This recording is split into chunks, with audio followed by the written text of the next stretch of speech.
menghadapi atau menerima ujian dari Allah Subhanahu wa taala. Sebagaimana tauhid yang kita kaji, kita ini adalah sebagai makhluk yang ma'radan bil halak. Jadi kita ini memang potensinya itu rusak. Bumi yang kita tempati itu potensinya itu enggak layak. Sehingga untuk menjadi layak hanya karena rahmatnya Allah Subhanahu wa taala. Kita tahu di atas kita ada benda-benda langit yang setiap saat potensi jatuh. Di bawah kita ada magma, ada minyak, ada beberapa tambang yang juga potensi longsor. Kita hirup potensi terinfeksi atau terkontaminasi yang mematikan. Jadi kita ini semuanya itu potensi dikepung al-balaya wal maswaib. Beberapa potensi musibah dan beberapa hal yang dahsyat. Sehingga dengan potensi-potensi itu kita mengalami yang sekarang ini sudah luar biasa hebat. Di sini pentingnya kita syukur, pentingnya tetap menjaga roja, menjaga harapan terus-menerus dari kebaikan rahmannya Allah Subhanahu wa taala. Saya di hadapan para habaib, para kiai, para ulama, juga para nahdiyin pada umumnya, saya akan cerita supaya ini otoritatif, cerita tafsir tentang ayat qul huwal qadiru ala ayyabasa alaikum adzaban min fawqikum aw min tahti arjulikum. Jadi di antara yang dikenalkan Allah ke kita bahwa Allah itu adalah zat yang bisa saja menurunkan azab dari sisi atas kita. Kita tahu di atas kita banyak meteor, banyak benda-benda langit yang kalau menghantam bumi pasti semua kita selesai. Amin tahti arjulikum, atau azab itu datang dari sisi bawah kita. Kita tahu kita ini menginjak bumi, hidup di atas bumi yang setiap saat bisa likuifaksi, bisa gempa, bisa hancur. Karena di bawahnya ada magma, ada ini itu. Atau awal bisakum syi'a wa yudhiqa ba'dakum ba'sa ba'd. Atau karena kita ini makhluk sosial, yang kadang beda madhab, beda pikiran, beda politik, beda pilihan hidup, potensinya itu gesekan. Dan kalau gesekan ini bisa yudhiqa ba'dakum ba'sa ba'd, bisa saling. Dan kesemuanya ini secara umum tidak terjadi, sehingga setiap baca ayat ini Nabi ngendikan hadza ahwanu wa aisar. Apa yang kita alami ini itu ringan sekali dibanding potensi yang sebenarnya. Kenapa saya harus matur demikian? Supaya orang ini tetap jaga syukur di tengah pandemi, di tengah semua problem-problem ekonomi, problem sosial. Karena di antara nasihat para leluhur kita, afdhalul ibadah intidharul farad, sebaik-baiknya ibadah itu selalu berharap ada solusi, ada jalan keluar. Dan agama ini diperuntukkan limangkan yarjuhu hawa yaumil akhir. Agama ini bagi selalu yang punya harapan. Dulu dalam konteks beragama, ketika orang-orang kafir tidak mau iman, Nabi masih berharap mereka tidak boleh dihancurkan oleh malakul jibal, malaikat gunung. Kata Nabi, meskipun bapaknya belum iman, tapi saya arju, kata Rasulullah, arju min aslabihim, saya masih berharap arju ayyukhrijawahu min aslabihim maya'buduwaha wa la yusyriku bihi syai'an. Saya berharap dari keturunan mereka lahir orang mukmin yang tidak melakukan syirik lagi. Kita tahu Abu Jahal akhirnya punya anak Ikrimah, Abu Lahab punya anak Darrah, dan semuanya menjadi mukmin. Artinya pandemi juga gitu, beberapa penyakit juga gitu. Kita diajarin wiridan tadi sebagaimana diwajah Habib Ahmad. Di antara yang kita baca terus dan selalu kita baca kalau mensifati Allah itu innahu la ya'ti bil hasanati illa anta wa la yadhabu bis sayyiati illa anta. Jadi hubungan kita dengan Allah itu siapa? Allah itu yang selalu mendatangkan kebaikan dan yang bisa menolak keburukan.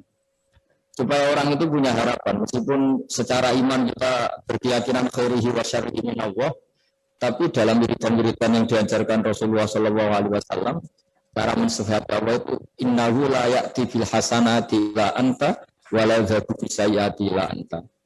Allah itu adalah, hubungan kita dengan Allah adalah zat yang selalu mendatangkan kebaikan dan yang selalu menolak keburukan. Jika misalnya ada pertanyaan tadi, kita ngalami penyakit, ngalami pandemi, ngalami masalah yakinlah sebetulnya masalah itu lebih bisa dahsyat daripada yang kita alami. Karena tadi di atas kita banyak meteor, banyak benda-benda langit yang kalau jatuh itu pasti kita selesai. Begitu juga di bawah kita ada magma, ada hal-hal yang mudah runtuh. Kalau itu semuanya runtuh, longsor kita juga selesai. Ada min fawqikum aw min tahti arjulikum. Kita sebagai makhluk sosial bisa beda mazhab, beda pendapat, beda macam-macam, dan itu bisa gesekan yang ekstrim. Dan alhamdulillah kita dijaga Allah. Wa allafa baina qulubihim, punya empati, punya toleransi, punya saling menghormati sehingga kita semuanya baik-baik saja.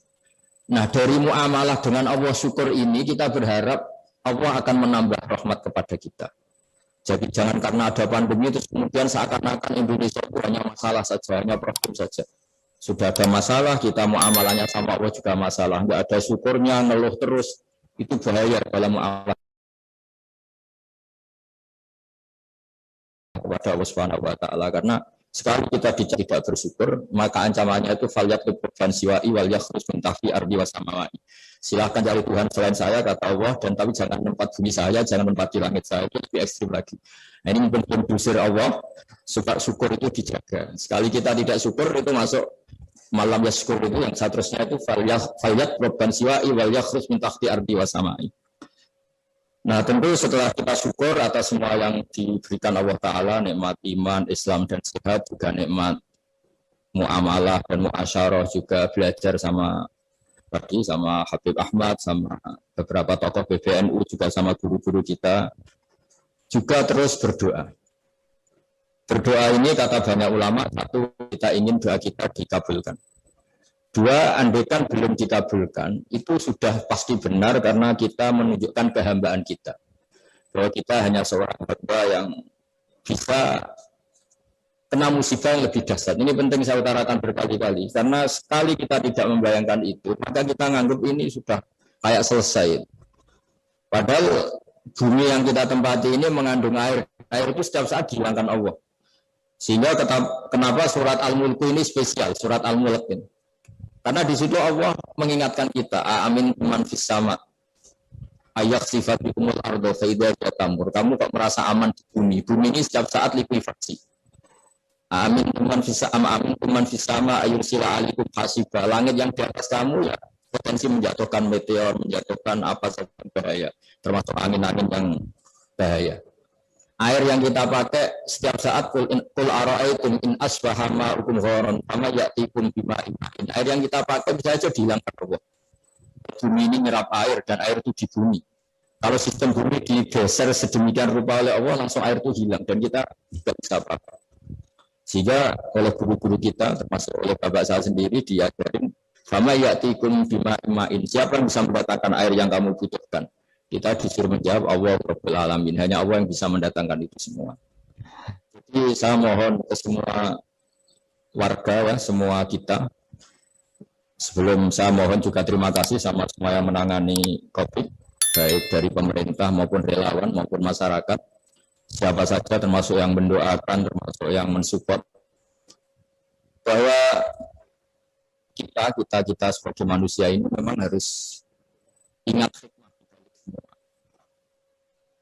Hala itu kata para ahli tasawuf menjadikan kita ini paling tidak menghilangkan takabur. Betapa nyawa kita yang hanya satu ini, yang dulu mungkin kita lupa seakan-akan setelah bisa makan, bisa punya uang, seakan-akan tidak diganggu. Ternyata kita bisa lumpuh, bisa kalah dengan yang namanya pandemi. Semoga dari pelajaran ini paling tidak kita kembali ke fitrah bahwa kita ini makhluk yang dhaif, yang lemah. Tapi dibalik merasa lemah ini jangan juga terus kita kebetulan sehingga seakan-akan tidak ada nikmat. Itu keliru karena kemudian kita tidak mensifati Allah sebagai Rahman Rahim, sebagai pemberi nikmat yang tidak terhingga, yang selalu nikmatnya tidak bisa dihitung. Kita bisa menghitung penyakit namanya COVID. Tapi kalau menghitung nikmatnya Allah, mulai kita bernafas, mulai kita punya anak, punya istri, punya keluarga, kita punya nikmat sistem sosial yang baik, itu ngitung aja pasti tidak bisa. Wa in ta'uddu ni'matallahi la tuhsuha. Jadi artinya kita ini tetap harus menjaga syukur. Karena kalau ngitung ujian itu masih bisa dihitung, tapi kalau ngitung nikmat itu tidak akan bisa terhitung. Jika saya berharap dari barokahnya berpikir positif ini, Allah akan membuka jalan untuk semuanya, kita akan lebih baik, lebih kuat, dan lebih bermartabat, lebih manfaat. Saya mohon semuanya tidak panik, sampai nyuwun sewu misalnya kita lepas kendali, tapi kita tambah syukur, tambah tadarruk, tambah doa, supaya Allah Ta'ala, kita berharap Allah Ta'ala membuka musibah-musibah yang kita alami. Sebagaimana Rasulullah setiap ada musibah, di antara yang diriwayatkan itu Nabi ngintikan, hadza ahwan wa aisar, ini lebih ringan. Tanyakan pakar-pakar meteorologi, di atas kita itu benda-benda yang potensi jatuh dan semuanya selesai kalau itu jatuh. Tanyakan ahli geologi, bumi kita ini ada magma, ada ini itu, sekali hancur selesai. Dan semuanya tidak terjadi itu karena rahmatnya Allah Ta'ala. Sehingga di antara yang diingatkan Allah, sama raki wal ardo antasilah wala inzalata in amsakahuma min ahadin ba'dih. Bahwa sistem alam ini begitu hebat, begitu zalul, waladhi ja'ala lakumul ardo zalulan, ini semua karena rahmatnya Allah Ta'ala. Bumi yang ada magmanya bisa kita tempati. Bumi yang atasnya ada meteor bisa kita nikmati, karena nggak dijatuhkan meteor itu oleh Allah Ta'ala.